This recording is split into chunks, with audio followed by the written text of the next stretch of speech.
What's going on, traders? It's Ricky with TechBot Solutions. So on today's video, we're going to be talking about Bollinger Bands. For those that are joining us for the first time, the reason that I'm actually making this video is due to a suggestion that I actually received within our TechBot Solutions Facebook platform. I think it was actually within the GroupMe app. Someone direct messaged me and asked me if I could actually make a video elaborating a little bit more about Bollinger Bands. It is not one of the key indicators that I specifically use, but I thought, what the heck, why not make a video on what people are suggesting or people wanting to see. I actually got 2 other suggestions right after that one. So I just thought it was one that people can truly benefit from, see how it is that I use it. But also I want to make sure that everyone watching this video, that if you guys know or use the Bollinger Bands, to comment down below on how it's helped you out, how you use it. And also, if you guys want to make a video and then direct message me the link, I'll be more than happy to share it, even on the Facebook platform or within the TechBot Solutions platform. Because the whole point of this group, this networking environment that we have within TechBot Solutions, is not just to learn or from my best practices and from my mistakes, but it's also all the 21,500 members that we have within this community. I want to make sure that you guys can put in your own 2 cents and sharing what you guys do good as well. So I know a lot of people are going to have different points of view, and people might use the Bollinger Band indicator as a little bit more aggressively than I do. But again, I'm just going to be sharing exactly how it is that I use it and how it's kind of led to my success. I did end up trading one of the stocks that I did somewhat use the Bollinger Bands, but it wasn't very effective. And it was with my trade on SPI. I also use it usually when I'm trading JNUG and JDST as their inverse ETFs, and they're not as volatile. So I'm going to talk a little bit about the Bollinger Bands, kind of what they mean and kind of what I look out for when using them. But I also want to hear what you guys have to say. So if you guys can please do me the the favor, comment below. Again, I don't get anything from you guys commenting. So if you guys just comment below, for those that are watching this, feel free to go take a look at the comments and make sure you guys share how the Bollinger Bands have helped you out, what you like about them, and then what you don't. I think with that very simple kind of just outline or layout, can be very simple for someone actually clicking on this video, since we generate a couple thousand views, making sure that we give you guys the most that we possibly can. And I hope you guys see the value in that. So let me go ahead and get right into it. So I want to thank you guys for, again, putting time aside and joining us for Memorial Day. Hopefully you guys are having an amazing day. I'm going to start sharing my screen so you guys can see exactly what it is that I'm talking about. And then on the last 2 to 3 minutes, since the market was closed today due to the observance of Memorial Day, I'm going to answer 2 to 3 questions and then kind of close the day off of that. So I'm super excited for this upcoming market open. And today was just a little bit of a frustrating day. So I do apologize for such a delayed, in a sense, live stream. So I do apologize for that. So let me go ahead and start sharing my screen, and I hope you guys enjoy. Alrighty, so this is what I ended up trading SPI with. And I always have the Bollinger Bands now set up on my screen. I did end up removing it off of one of my trades due to a suggestion when I was actually going live within my Sunday stock talk. But other than that, I do like to have them just out there, right? So I usually tend to focus more on the RSI and SMA indicator, as well as volume. And I have volume integrated into my actual TD Ameritrade Thinkorswim platform, as you guys could see on the top left-hand corner. So for those that don't have access to this platform, it is a completely free platform you can utilize as long as you have a social security number. So I hope that's somewhat useful. I do have a video explaining how you guys can download this platform, even if you have a MacBook or a PC, whatever it is that you have. I'm actually using a PC, and then I can simply use it on my laptop itself. So when I was trading SPI, we were performing a technical analysis during pre-market hours, meaning that during this gray area as it was moving, the reason that it came into our radar was actually due to a member within the TechBot group chat platform. He shouted it out, and simply by doing that, it got in my radar. No way am I going to trade it based on someone else's opinion, but because of that exposure, I was able to analyze a stock and identify potential, and it led to identifying 10% potential. And I was in a sense trying to sell, if you guys haven't seen my other video, but pretty much long story short, I wasn't able to sell my position, but if I was able to sell, I would have locked in 10% profit. And the reason that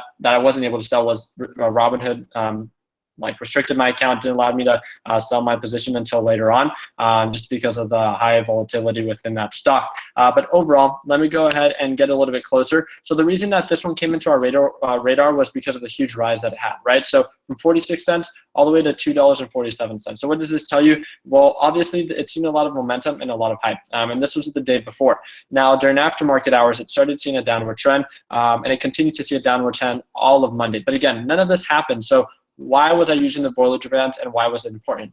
Well, if I get a little bit closer and I use the 1 minute, the 1 day candlesticks, I can see that during pre-market hours, and I'm going to focus within this area because this is where I was trading it, was I usually look for these contractions. So when it expands, that's one indicator, and when it contracts, that's another indicator. And what I like to do is wait for the contraction, as that tends to be a breaking point, meaning that it's either going to see an upward trend or downward trend. When you see the Bollinger Bands and what they mean, it's the standard deviation of the movement of the stock. So if you guys want to look a little bit more into it, there are other helpful videos within YouTube that you guys can actually search and getting the true definition of Bollinger Bands. But I wanted to actually show you guys on how I personally use it, because I didn't feel like there were enough videos for that. So in a sense, I wanted to create something that was rather unique. And since there's already content out there explaining exactly what Bollinger Bands are, then why duplicate that same information? So go ahead and watch those videos if you guys want to know the exact definition. But the way that I like to use it is when you see these contractions, it tends to identify a breaking point. So the same as it did right here, and the same that it did right here. So usually, when I was trading it, it had this huge pop, right? It had this huge pop all the way to $1.97. It saw a couple pullbacks, and this is when it came into my radar. I knew that the support during around pre-market hours was around $1.55 to $1.56. That's what I was waiting for. So I had a huge pullback, and we knew that the old resistance based on this previous resistance that it had was around $1.56. And what I mean by that is focus within this area right here. So it had a previous support at a previous resistance at $1.58.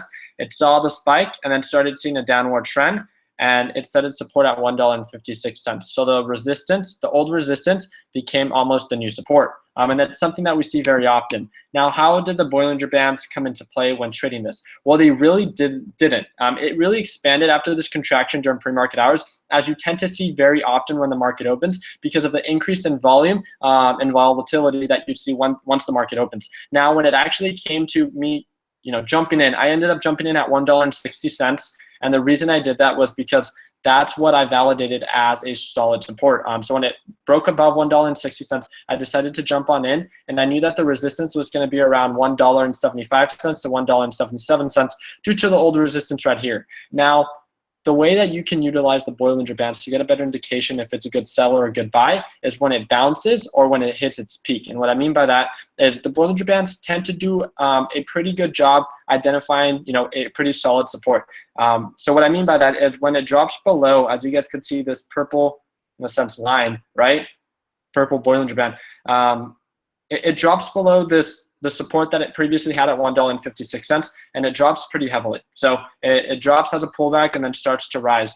This is, in a sense, what I like to, identify as a bounce off of the support, off of, the Bollinger Bands. Now it bounced off of that, and then now this, in a sense, median of all three bands, right, or these two bands, acts as a new resistance, has a pullback, sets its new support, again, based on what previously was at $1.45 from this first initial pullback, and then starts to see an upward trend.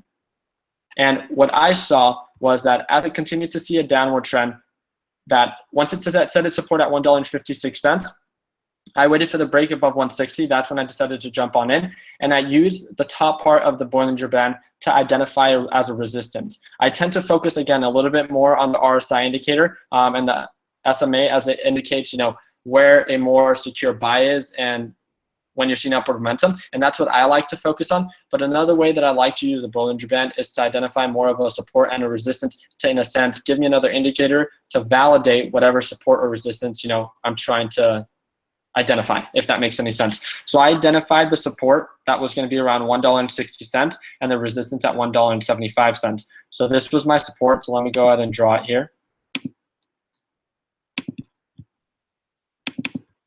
And then this was my resistance at $1.75. So that, whoa.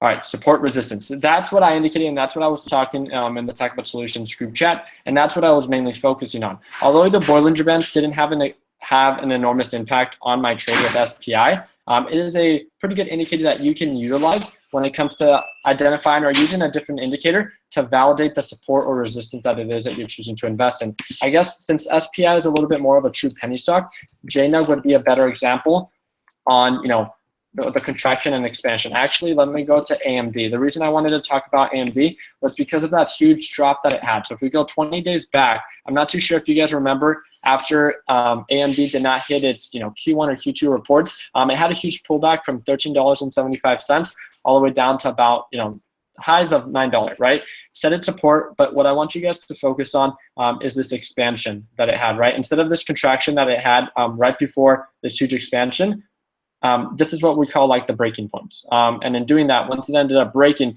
you saw this huge expansion, saw the huge downward trend. You saw the candlesticks that were below the purple Bollinger Band, and then started to see a bounce. And if you guys could see, the Bollinger Bands do a pretty decent job of identifying, where the candlesticks end up staying. What I mean by that is they tend to stay in between, the purple and the red.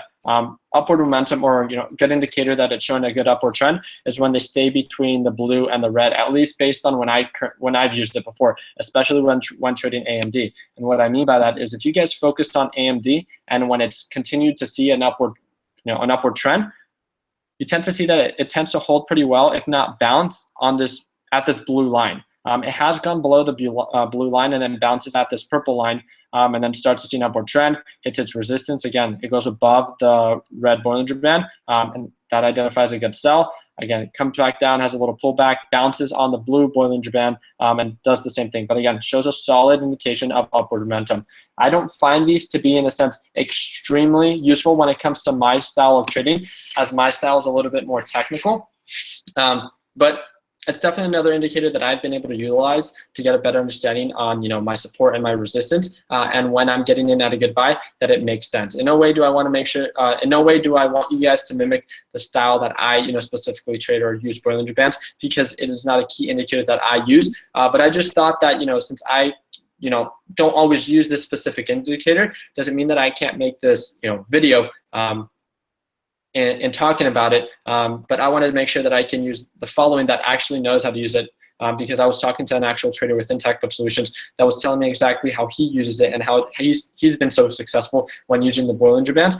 And I hope I see your comment within this video. If not, hopefully, if you guys want me to make a video with that actual Tech About member and talking a little bit about the Bollinger Band and how it's led to his success, then I'd be more than happy to do so. I just wanted to talk a little bit more about it, expose those that aren't too familiar with that specific indicator to look it up a little bit more, and as well as those that are pretty knowledgeable to comment down below what you guys think about the Bollinger Band, how it's led to success, and how it is that you guys use it. And just make sure that you, as the investor, the final decision maker on whatever it is that you guys choose to invest in, decide that if you guys are going to use Bollinger Band, that it makes sense to you, and don't use it if it doesn't make sense to you. You should never be trading something or using something that you truly don't understand. So I just want to make sure that I express that. So I can't thank you guys again for putting time aside. It is pretty late, especially for those Eastern Standard Time.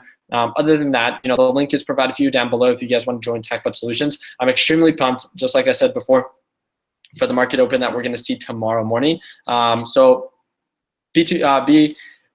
be ready, in a sense, to wake up for Mountain Standard Time. It's going to be 6 a.m. when I'm going to go live, analyzing certain stocks during pre-market hours, and then the market opens at 6:30. So I can't thank you guys again for the love, or I can't thank you guys again for the support and everything it is that you guys do for me. If there's anything else that I can do for you guys, again, please feel free to direct message me within the Tech About Solutions group chat platform, as that's going to be the best platform that I can get back to you and me personally, right? Not any of the people that help me manage Tech About Solutions. So overall, hope you guys had an amazing weekend, and hope you guys had a good Memorial Day. If you guys can like and subscribe, we'd greatly appreciate it. And again, like always, let's make sure that we end the year on a green note. Take care, guys.